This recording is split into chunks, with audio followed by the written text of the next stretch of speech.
To politics, the death of former Prime Minister Raila Odinga has left a deep void in Kenya's political landscape.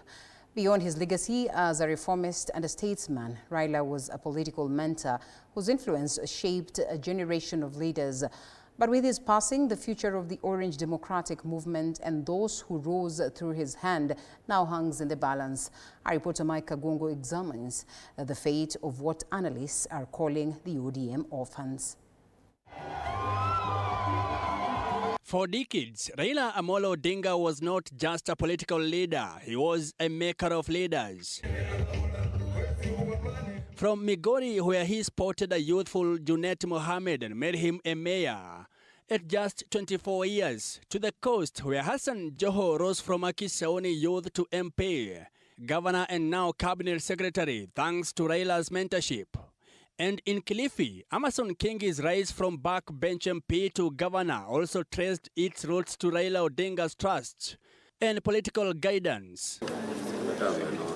But today, ODM's strength without Raila is in question, and with it, the future of those who depended on his political protection.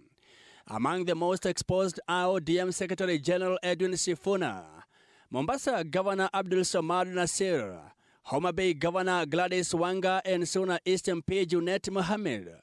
Others include former party chair John Mbadi, Siaya Governor James Orengo, Migori's Ochilo Ayako, and even Nairobi Governor Johnson Sakaja, whose impeachment troubles were once quietly resolved through Raila's intervention.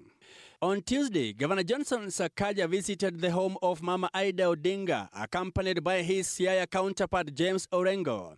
The visit sending a signal of not just a visit to mourn Baba, but probably a political statement. ODM is a parasite that was actually getting its relevance and life from Raila Odinga.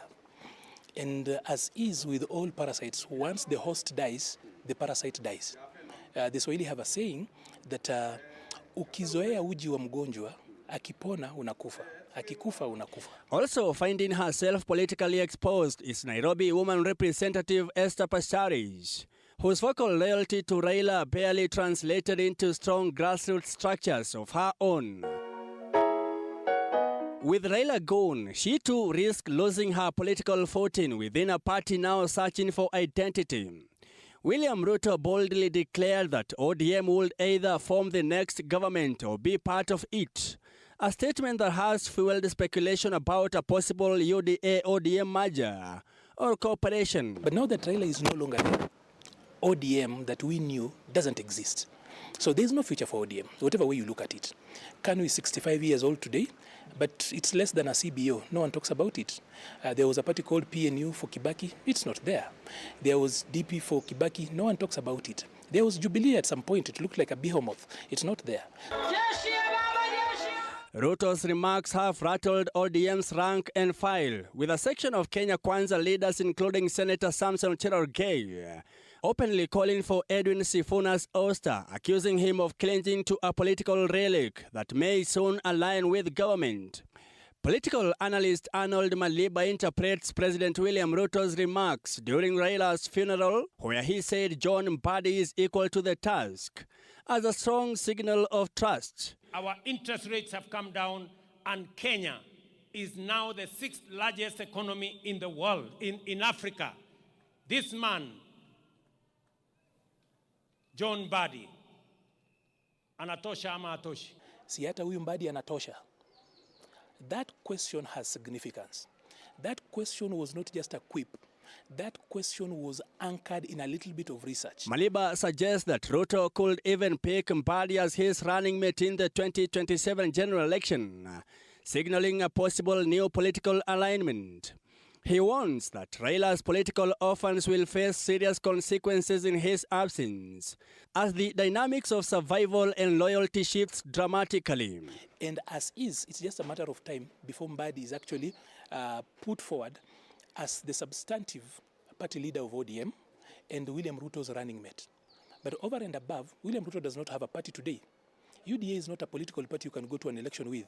Kenyans hate that particular party with passion. Analysts say such statements only deepen confusion among ODM supporters.